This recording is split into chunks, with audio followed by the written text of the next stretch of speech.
ඔන්න මේ දැන් ලැබුණු උණුසුම් පුවතක් වාර්තා කරන්න තමයි ඇවිල්ලා තියෙන්නේ. මෙන්න මේ විදිහට තමයි ටයිටල් එක සඳහන් වෙන්නේ. වැලිගම සභාපති නීදිගම ලසාට සභාපති පුටුවේදීම වෙඩි තබයි. මෙන්න මෙහෙම තමයි ටයිටල් එක තියෙන්නේ.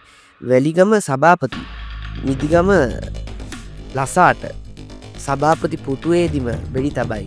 අපි බලමු ඉතින් වැඩිදුරටත් මේ සම්බන්ධව මොකක්ද තියෙන නිවුස් එක කියලා.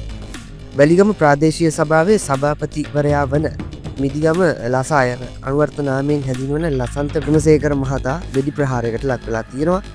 මෙම වෙඩි තැබීම සිදුවී ඇත්තේ මහතා ප්‍රාදේශීය සභා කාර්යාලයේ සිය සභාපති අසුනේ රාජකාරියේ නිරත වී සිටින අවස්ථාවකදී යතුරුපැදියකින් පැමිණි නාදුරන තුවක්කුකරුවන් දෙදෙනෙකු විසින් මෙම වෙඩි ප්‍රහාරය එල්ල කර පලා ගොස් ඇති බව වැඩිදුරට සඳහන් වෙනවා. මම මේ නිවුස් එක ආයි කියන්න.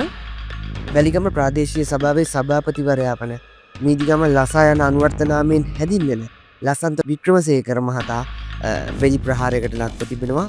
මෙම වෙඩි තැබීම සිදුවී ඇත්තේ එම මහතා ප්‍රාදේශීය සභා කාර්යාලයේ සිය සභාපති අසුනේ රාජකාරීව නිරත වන සිටිය අවස්ථාවකදී යතුරුපැදියකින් පැමිණි නාදුනන තුවක්කුකරුවන් දෙදෙනෙකු විසින් මෙම වෙඩි ප්‍රහාරය එල්ල කළ පලාගොස් ඇති බව සඳහන් වෙනවා. ඒ කියන්නේ එතුමාගේ ජීවිතයට මොකක්ද දැන් තියෙන තත්ත්වය සම්බන්ධයෙන් වැඩිදුරටත් සඳහන් වෙලා නැහැ. ඉතින් අපි බලමු මේ සම්බන්ධව වැඩිදුරටත් නිවුස් එකක් ආවොත් අපි ඉදිරියට ගෙනෙන්නම්. අපේ LK Press YouTube නාලිකාව මේ වගේ ස්පෙෂල් නිවුස් විතරයි ගේන්නේ.